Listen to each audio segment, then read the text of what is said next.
있죠. 방금 했던 붕괴. 자, 이걸 자, 이렇게 한번만 생각을 더 해보시면 지금 방금 그 붕괴를 일반 전표에 그냥 부가가치세 없이 그냥 이 자동차를 600만 원에 그냥 팔았다고 볼게요. 그냥 600만 원에 팔았다고. 그럼 우리가 붕괴하면 대변에 차량 운반구 우리 과거 일반 전표 할 때 이야기예요. 그럼 그때 1,800만 원이고 차변에 차량 운반구에 감가상각 누계액 차량 운반구 다음 번호 해서 1,400만 원을 쓰고 그리고 내가 판 돈은 600만 원이니까 600만 원이고 얘를 론토 못 받으니까 미수금이고 얘는 한국 상사다 이렇게 붕괴되는 게 우리 일반 전표 기본 틀이었어요. 그럼 이렇게 되게 되면 대변에 유형자산 처분 이익이다 200만 원. 자 이렇게 붕괴가 되겠죠. 자 이게 우리 전에 일반 전표에서 이야기했던 우리가 붕괴했던 내용이에요. 근데 여기에 지금 우리가 판 금액이 600만 원이라서 부가가치세만 더 붙어서 이 붕괴는 지금 똑같은 이 붕괴인데 60만 원을 더 받아야 돼서 대변에 부가세 예수금이 60만 원이 더 붙은 거고 지금 얘가 그럼 대변에 생긴 이 부가가치세만큼 지금 우리는 60만 원을 이 돈을 더 받아야 되는 상황이 된 거예요. 미수금으로.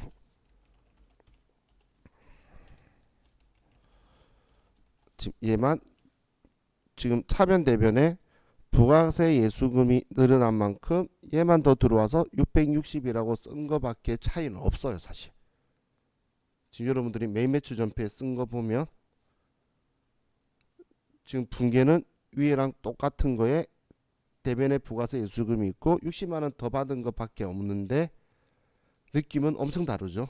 우리 일반 전표 할 때랑 그게 우리는 몇 번 입력 안 했는데 위에 지금 여러분들이 잠시 잊은 게 뭐였냐면 여기는 공급가액 여기는 부가가치세법하고 관련 있는 곳이기 때문에 과세 표준이에요. 우리는 아래쪽은 재무액이기 때문에 뭐 제품 매출이면 수익 인식하는 회계상의 수익을 쓰는 거고 뭔가를 팔면 장부에 있는 걸 지워주는 건데 얘를 그냥 써주는 게 우리가 그냥 자기도 모르게 당연한 것처럼 습관이 되어버리는 그런 상황이 생겨요. 그렇기 때문에 너무 의존하면 안 돼요. 그냥 대변에 부가세 예수금 써주고 내 받는 돈에 60만 원 하나 더 집어넣는 것밖에 사실 붕괴는 차이가 없어요. 일반 전표 때랑은. 그죠? 자, 지금 이 순서 이해 가시나요? 자, 그럼 이번엔 자, 여러분이 먼저 7번 문제, 7번 문제를 여러분이 먼저 풀어 입력 한번 해볼게요. 7번 문제. 자, 먼저 한번 해보세요. 순서는 똑같은 거예요. 똑같은 거. 자, 혹시나 해서 자, 우리 복사기는 우리가 쓰는 거니까 비품이죠. 비품인 거예요. 자, 먼저 한번 써보세요.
입력 해봤나요?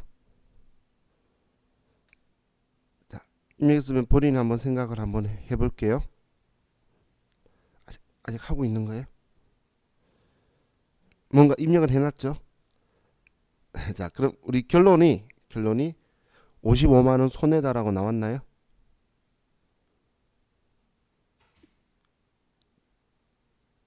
성현 씨 눈빛이 안 좋아. 55만 원 손해라고 나왔나요? 자, 이거 보세요. 제가 답은 정해져 있다라고 했어요. 마지막 결론은 취득 금액이 300이고 감가상각이 200이면 장부 금액 100만 원짜리잖아요. 그럼 이 100만 원짜리를 팔고 우리는 지금 45만 원 받았으니까 55만 원 손해죠. 그럼 결론은 이거다라고 생각하고 입력을 들어가라는 거예요. 그래서 그래야 내가 잘못된 거 알면 다시 찾아보잖아. 자, 유현 씨 눈빛이 55만 원 손해가 아니었어. 처음에 왜 55만 원이 했다가 그렇네 그런 눈빛으로. 근데 왜 아니지? 그죠? 그래서 제가 이거 순서대로 하는 걸로 여러분들이 연습을 하시라는 게, 자 보세요.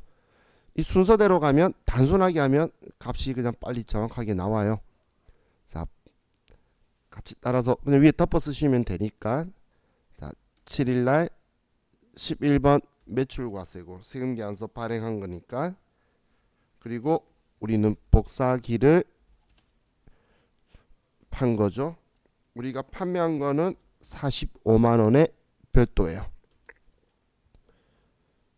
그리고 거래처는 주식회사 스마일이고, 그리고 전자세금계산서니까 전자입력, 자 분계는 혼합. 자, 첫 번째는 이제 상품 매출을 유형자산 계정과목 비품으로 바꾸고 이 취득 금액이 300만 원이니까 자 두 번째 취득 가액을 쓰라 그랬죠. 이 계정 과목 바꾸고 금액도 취득 가액으로 바꾸고, 다음 차변에 유형자산 다음 코드 번호로 감가상각 누계액에 200만 원이다라고 쓰는 거예요. 다음 차변에 우리가 돈 받는데 전액 현금으로 받았대. 이 받는 돈은 부가가치세 포함. 우리 스마트에는 친절하게 포함 금액 49만 5천 원 알려주고 있죠. 그럼 49만 5천 원이다라고 쓰면 여기 아래에 차액이 마이너스 55만 원 났네요. 그럼 나 입력 잘했구나 생각하고 차변에 유형자산 처분 손실이다 55만 원 이렇게 들어와야 된다는 거예요. 순서대로 입력하면 이상 딱 맞죠? 그렇기 때문에 일단 이렇게 연습을 하시자는 거예요. 그렇게 해서 근데 그래도 내가 연습하다가 실수 많이 하는 게 얘 계정 과목 이름 안 바꾸는 거. 근데 얘를 바꿨죠? 취득가액 안 바꾸는 거. 감가상각 누계액은 생각보다 잘 써요. 많은 분들이. 그럼 돈 받을 때에 부가가치세까지 받아야 되도록 써야 된다는 거.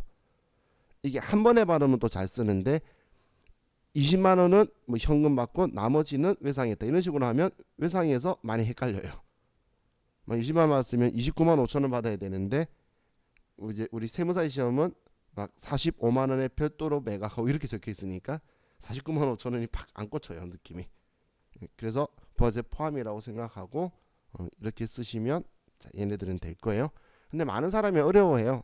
회계급 때 연습을 많이 안 하고 들어가면 세무이급에 더 많이 나오니까 세무이급 때 이제 시험 쳐본 적이 있잖아요. 회계급 보고 세무이급 보시는 분들 전역 재직자반은 그렇게 보는데 그분들은 세무이급 때에 버려버려요 이걸. 근데 우리는 아직 이제 시작이기 때문에 여러분들이 조금만 해보시면 이것보다 쉬운 게 없어요. 그 순서대로만 쓰면 되니까. 그래서 이대로 연습을 해서 우리 3점은 우리한테 엄청 중요해요. 자, 전에 이런 말 했었죠. 우리 시험 목표면 65점에서 75점이 제일 많아요. 그럼 3점은 우리의 합격을 좌지우지할 수 있죠. 그죠? 자, 그럼 이제 지금 얘도 방금 11번 매출 과세 한 이유는 이것 때문이었어요. 과세 유형은 증빙을 가지고 하는 거예요. 자, 그럼 두 번째 이제 3번에 보시면 11월 8일 날, 자, 다음 문제 볼게요. 주식회사 실환상사에 면세 대상 상품을 판매하고 전자계산서를 발급하였다. 대금은 전액 서울은행 보통예금 계좌로 입금되었다. 면세 사업을 겸업하고 있다고 가정. 자, 그럼 이번엔 전자계산서를 발급했으니까 우리는 13번 매출 면세가 되겠죠.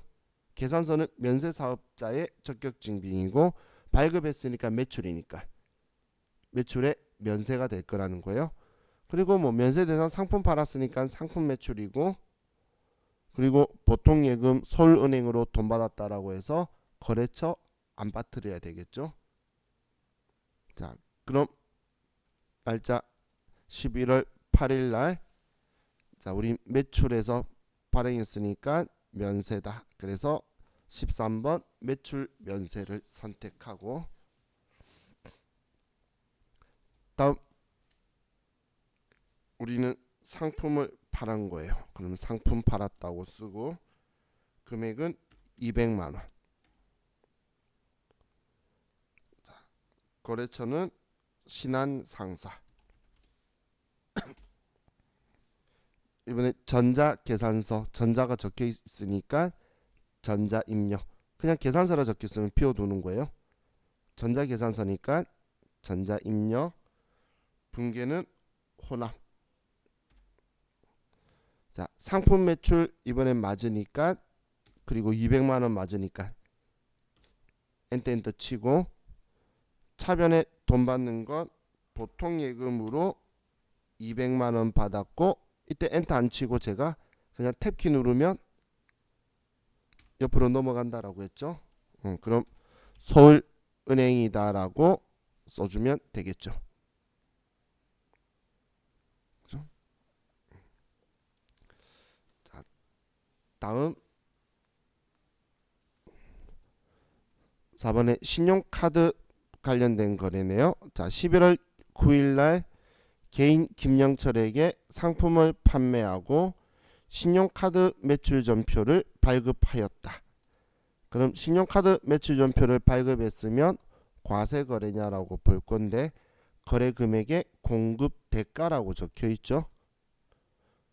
공급 대가면 부가세 포함 금액이잖아요. 그래서 얘는 17번 카드 과세가 되는 거예요. 17번 카드 과세. 자, 그럼 우리는 상품 매출했고 뭐 외상으로 우리 카드사에 돈 받을 거다라고 분계가 들어가 있으면 되겠죠. 자, 그럼 날짜 9일 날 우린 17번 카드 과세고, 카드사는 우리 카드사.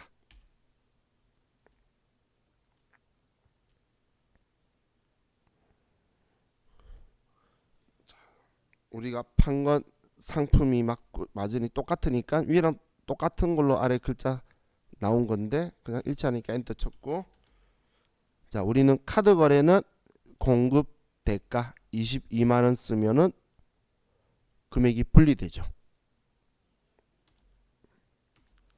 그리고 거래처는 김영철.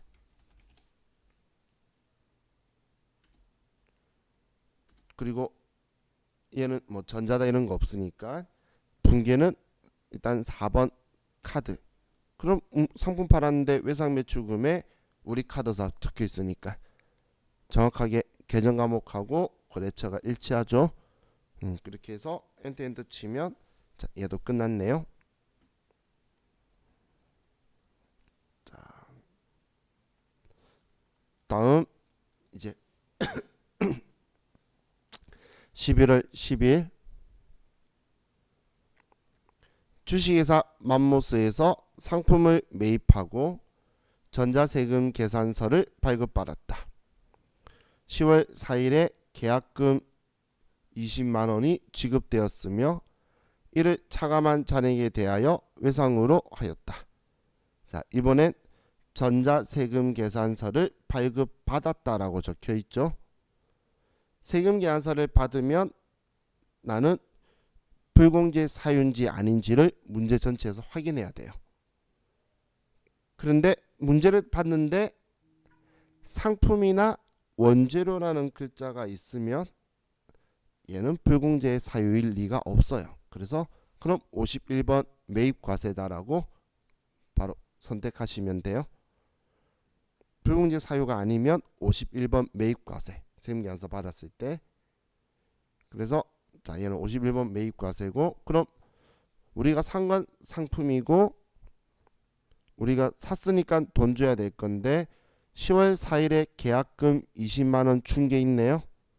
그럼 계약금 줬던 거면 이 샀으니까 대변에 돈 줘야 되는데 대변에 선급금 20만원 빼고 얘를 지워주고, 그럼 나머지 금액 255만원은 외상했고 우리가 산 거니까 일반적인 상거래라서 외상 매입금이다라고 써줘야 되겠죠.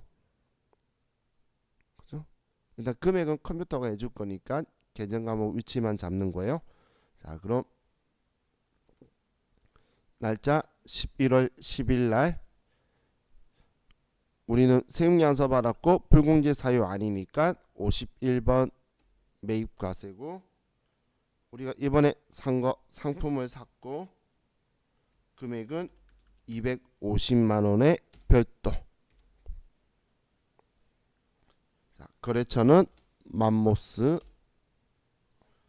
전자세금 계산서 받았죠. 그러면 1번 전자입력. 자, 분계는 호남. 그럼 이번에는 지금 우리가 매입이라고 하니까 차변부터 정리해 주잖아. 그리고 51번은 이 부가가치세를 공제받을 수 있다라는 의미니까 부가세 대급금이라고 25만원이 들어왔고, 차변에 주로 사는 게 상기업이니까 상품이라서 맞냐고 되어 있고, 우리 상품 산 거 맞죠? 그럼 이제 엔터 치고 대변에 우리가 어떻게 돈을 줬는지 쓸 건데, 과거에 계약금 줬던 거는 먼저 선 출급자 선급금이라고 적혀 있던 거 20만원은 지워주고, 나머지 돈 줘야 되는데 외상했대요. 상품 산 거니까 일반적인 상거래니까 외상 매입금이다 255만원 이렇게 적혀지면 되겠죠.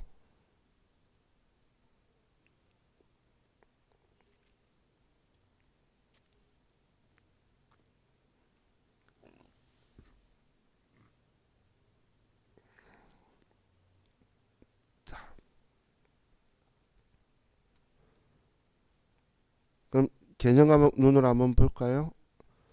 자, 우리가 상품 팔았을 때는 위에 4일날 매출이니까 상품 팔았을 때 매출일 때는 매출세액은 대변에 부채로 부가세 예수금이 들어오는 거고, 매출세액은 예수금은 부채라는 건 우리 알죠? 우리 흔히 예수, 선수, 가수는 부채다라고 이야기해요. 그럼 예수금, 가수금, 선수금 다 부채거든. 그럼 숫자 돌림들은 다 부채라 표현하는데 얘는 부가세 예수금 부채니까 대변에 있는 거고, 지금은 이제 우리 매입하니까 얘는 내 돈이에요. 그래서 부가세 대급금. 근데 외국산 프로그램 보면 부가세 선급금이라고 적혀 있는 것도 있어요. 그럼 줬다가 돌려받는다고. 어차피 다 자산이라고 처리하는 거니까 차변이 있는 거예요. 자, 다음. 자, 우리 방금 여기 11월 10일이라고 적혀 있는 거 있죠? 자, 이 날짜가 엄청 중요해요. 자, 왜냐면 이 날짜가 제 생일이에요. 그렇기 때문에 엄청 중요한 날이라는 거예요. 자, 우리 시험 문제는 저는 쓸모없는 거예요. 자, 다음 11월 11일 날 자, 주식회사 맘모스에서 매입한 상품 중 일부가 불량으로 판명되어 반품하고 수정 전자세금 계산서를 발급받았다. 이번에 수정 전자세금 계산서를 거꾸로 지금 얘한테 샀다가 20만원치 반품한 거예요. 그럼 제가 나한테 또 마이너스로 세금계산서 발행해 줬겠죠. 그럼 저는 받았으니까 우리 수정세금계산서는 과거에 발행했거나 받았을 때랑 똑같은 과세 유형으로 마이너스 치는 거예요. 그럼 그때 상품에 대한 거라서 51번 매입과세였으니까 이번에도 51번 매입과세로 마이너스로 할 거고, 외상대금과 상계 처리하기로 했죠. 그렇기 때문에 얘도 분기해서 외상이라고 하면 지금 우리가 살 때에 얘 외상 매입금이라고 썼던 거, 부가세 대급금, 상품, 외상 매입금 이렇게 위치 똑같은데 마이너스로 들어가게 분기하면 돼요. 자, 그럼 우린 11번 매출과세고, 죄송해요. 11일날 51번 매입과세고, 이번에는 매입 환출을 한 거죠. 반품했으니까. 자, 금액은 마이너스 20만 원이고, 거래처는 똑같이 맘못 쓰고, 전자세금 계산서, 그리고 우리 상품인데 반품 이야기하면서 외상대금 상계하면 분계 유형을 2번 외상으로 하면 외상 매입금의 마이너스, 부가세 대급금 마이너스, 상품의 마이너스 20 이렇게 해서 분계가 되죠. 이렇게 하면 자, 우리 두 번째 문제도 끝났어요. 자, 다음 11월 12일 3일 공업사에서 영업부용 승용차를 수리하고 전자세금 계산서를 발급받았다. 수리대금은 다음 달 10일 결제 예정이다. 자, 그럼 이번에 전자세금 계산서를 발급받았어요. 그럼 세금계산서를 발급받았는데, 그럼 불공제 사유인지 봤더니 우리 승용차를 수리했는데 998cc를 수리한 거예요. 그럼 1000cc 이하 승용차니까 매입세 공제가 되는 거죠.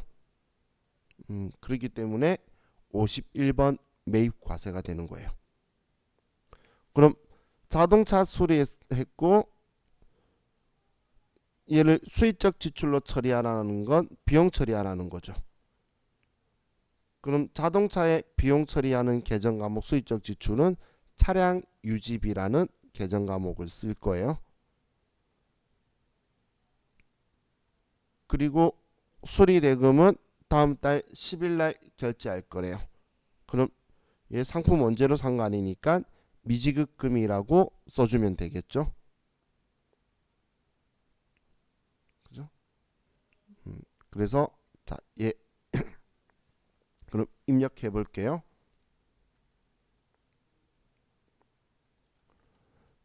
(11월 12일) 날 51번 매입과세고, 우리는 영업부용 승용차 수리를 했고, 금액은 50만 원에 별도, 거래처는 3일 공업사. 전자세금 계산서니까 전자 입력, 그리고 분계는 혼합이라고 해야 되겠네요. 자, 이번엔 상품 산 거 아니죠? 아니면 얘 바꿔주는 거예요. 그럼 이번엔 차 수리한 거니까 차량 유지비가 들어간 거죠. 그리고 이 자동차는 영업부 차니까 800번대의 차량 유지비로 상품 계정 과목 바꿔주고, 그리고 대변엔 돈 줘야 되는데 다음 달 10일 결제 예정. 그러면 미지급금이다 55만 원 이렇게 써주면 되겠네요.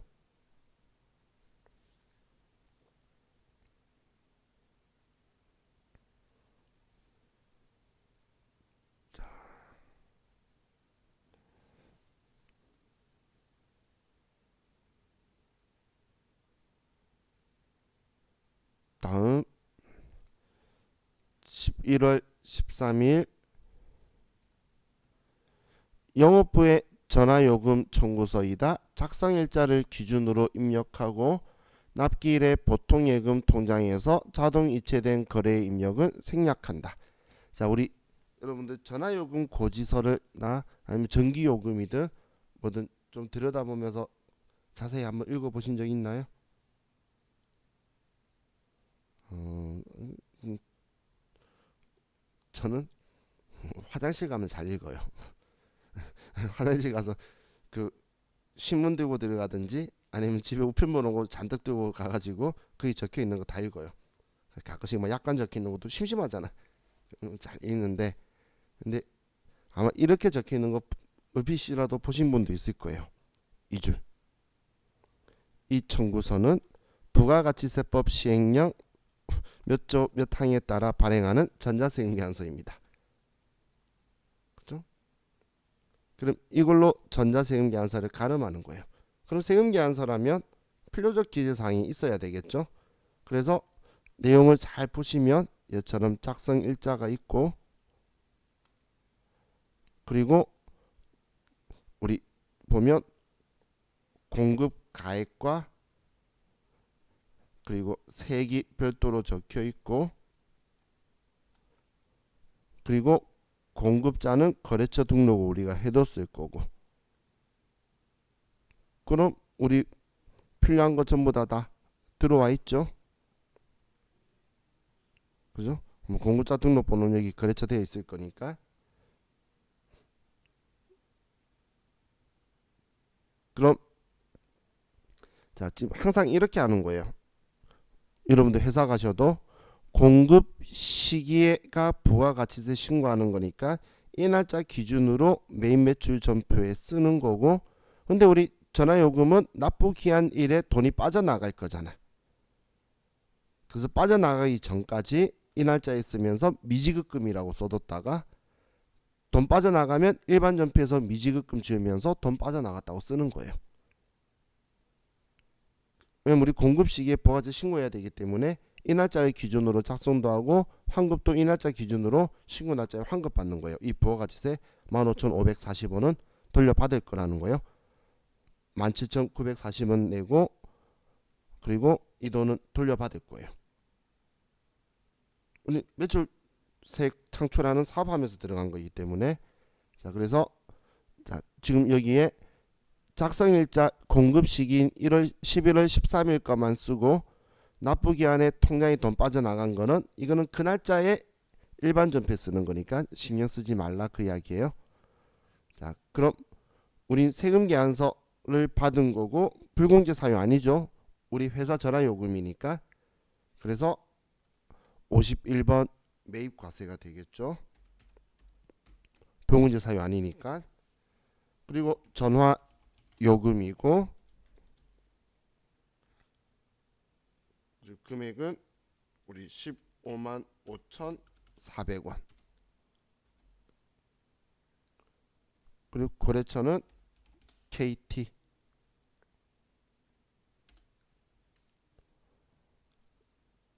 그다음 전자세금 계산서라고 하죠. 전자입력 분계는 혼합. 자 이번에는 상품이 아니라 전화요금 낸 거예요. 그럼 통신비가 될 거고 영업부니까 800번대의 통신비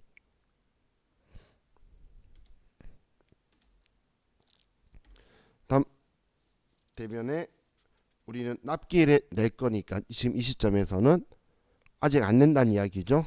그래서 미지급금이다라고 써둘 거예요.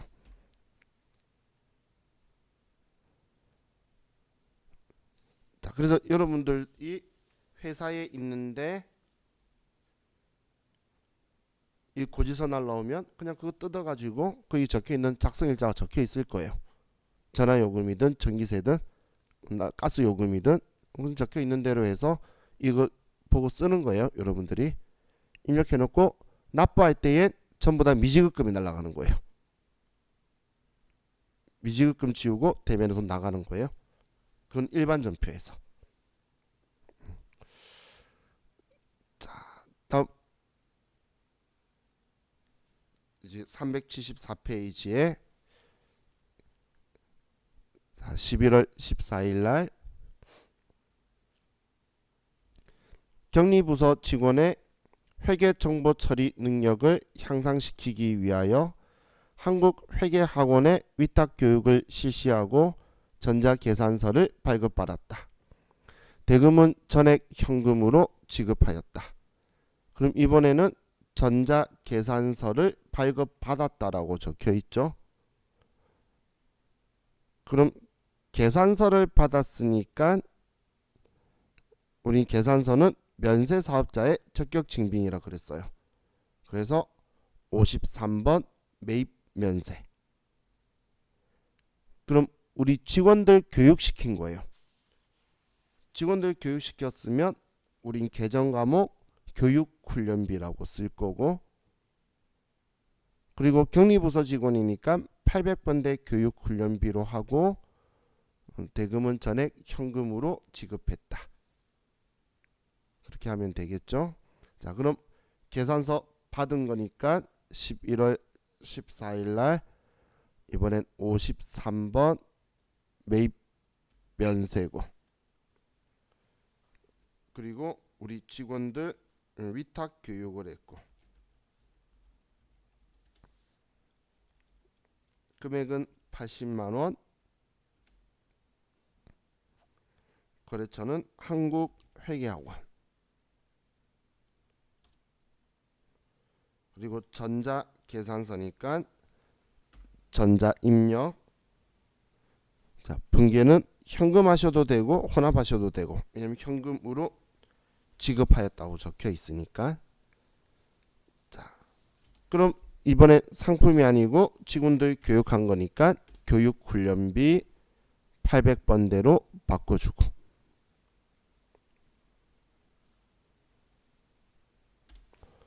자, 다음 대변에 현금으로 80만원을 납부했다.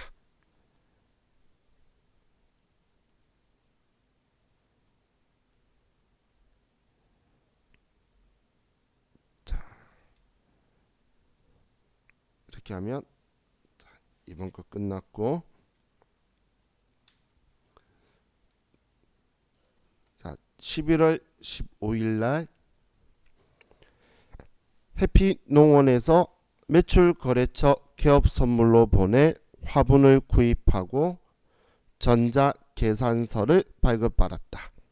대금은 전액 현금으로 지급하였다. 자, 이번에도 전자계산서를 발급받았다라고 적혀 있죠. 그럼 계산서 받았으니까 53번 매입 면세. 그리고 매출거래처에 개업 선물로 보낼 거니까 우리 거래처 줄 거면 접대비죠. 그리고 매출거래처니까 800번대의 접대비고 현금으로 지급했다는 거예요. 자, 그럼 날짜 11월 15일 날 계산서 전자계산서 발급받았으니까 53번 매입 면세고, 53번. 자, 우리는 화분을 구입했고 금액은 10만원에 부가가치세 없고, 거래처는 해피농원, 전자계산서니까 전자입력. 분계는 저는 이번에도 혼합이라고 할게요. 이번엔 매출거래처 선물 주는 거니까 800번대의 접대비고, 대변에 대금은 전액 현금으로 지급했다.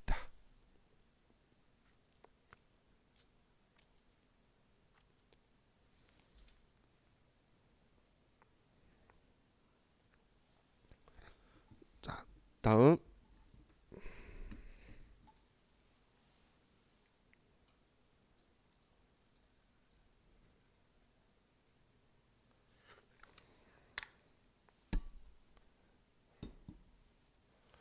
11월 16일 도규 갤러리에서 매출 거래처에 선물할 동양화를 구입하고 종이 계산서를 발급받았다. 대금은 일주일 후에 지급하기로 하였다. 자, 이번에는 종이 계산서를 받았어요.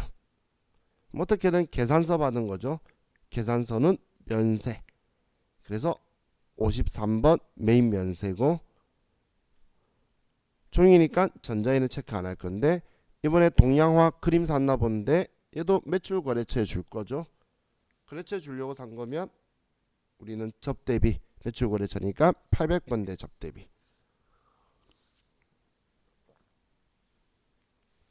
자, 그리고 대금은 일주일 후에 지급하는데 일반적인 상거래 아니니까 우리는 미지급금이라고 처리하겠죠. 접대비니까. 자, 그럼 16일 날 계산서 받아서 53번 메인 면세고, 동양화 금액은 30만원, 거래처는 도교 갤러리. 이번엔 종이 계산서니까 비워놓고 분계는 혼합. 그럼 이번에도 매출 거래처 접대비니까 800번대의 접대비가 될 거고. 자, 그리고 대변에 우리는 일주일 후에 지급하기로 하였다. 일반적인 상거래 아니니까 미지급금의 30만원. 이렇게 하면 되겠죠.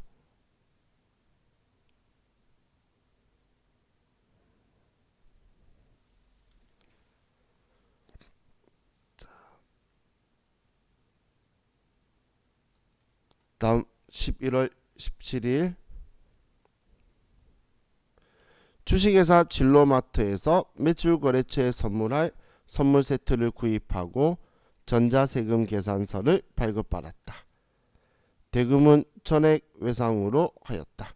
자, 이번엔 세금 계산서를 받았죠. 세금 계산서 받았으면 불공제 사유인지 볼 건데 매출 거래처에 선물할 선물 세트. 그럼 접대죠. 그럼 접대 관련 매입세액은 공제받지 말라는 규정이 있다라고 했죠. 그래서 54번 불공이에요. 그리고 매출 거래처에 선물한 거니까 800번대 접대비고, 그리고 대금은 전액 외상했으니까 우리 일반적인 상거래 아니라서 미지급금이다라고 처리할 거예요. 자, 그럼 11월 17일 날 우린 54번 불공이 되고, 그럼 얘는 불공제 사유는 9번 접대비 관련 매입세액이고, 접대비 관련 매입세액. 자, 그리고 우리는 선물 세트를 구입했고 금액 50만원의 별도. 거래처는 진로마트에서 샀고, 자, 전자세금 계산서고, 분계는 혼합. 자, 우리 이것만 하고 나서 설명드리고 끝낼 거예요. 힘내세요. 자, 그럼 우린 800번대 접대비고, 대변에 외상했는데 상품 원재로 산 거 아니죠. 일반적인 상거래 아니라서 미지급금이다. 자, 그럼 지금 이 세 문제를 가지고 보면,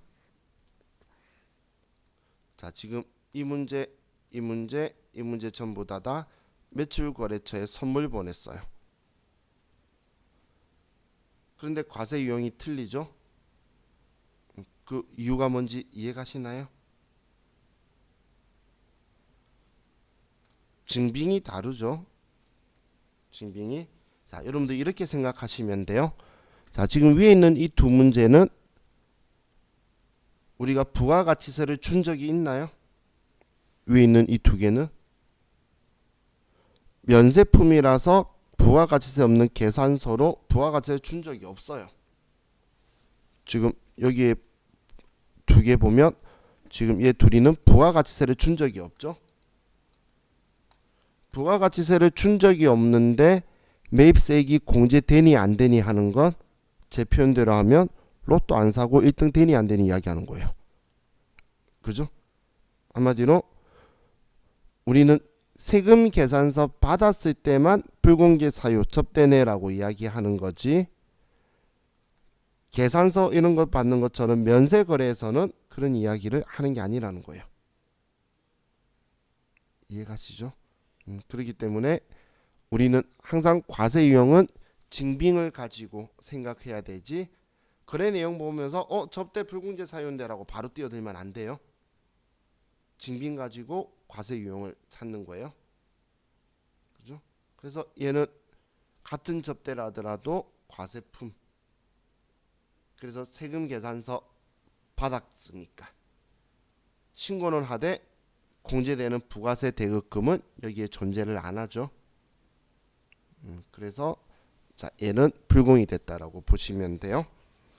자, 이거 구분 잘 하시는 것도 여러분들이 한테 중요하니까, 왜냐면 나중에 얘네들 가지고 거래처에 화환 보내고 막 그런다고 접대 하면서 54 불공 들어가시는 분 꽤 많아요. 그건 증빙을 안 보고 거래 내용만 보고 접근했기 때문에 그렇죠. 그래서 과세 유형은 우리는 증빙호를 가지고 하고, 그 문제 내용은 분개할 때 쓰는 거예요. 분개할 때 개념 과목 선택하는 거지. 그렇게 생각을 하시고 보셔야 돼요. 자, 우리 지금 이걸 뭐 여러분들이 나중에 또 지금 집에 나중에 뭐 공부 복습이나 뭐나 더 하시고 싶으면 우리 전에 이 파일 받았던 거 기억나시나요? 이 파일 아마 여러분들 컴퓨터에 있으실 거예요. 여기 텍스 FAT 1급 적혀 있는 이 파일 있죠? 이 파일을 우리 스마트 A 프로그램 열지 말고 안 연 상태에서 얘를 실행하면 아무것도 없는 깨끗한 상태가 될 거예요. 앞쪽에 그 입력 안 돼서 상관없기 때문에, 저도 오늘 수업 시작할 때 다른 반에서 이거보다 우리 아빠니 진도 먼저 나가서 입력돼 있을까봐 초기화시키고 깨끗한 데서 다시 시작한 거예요.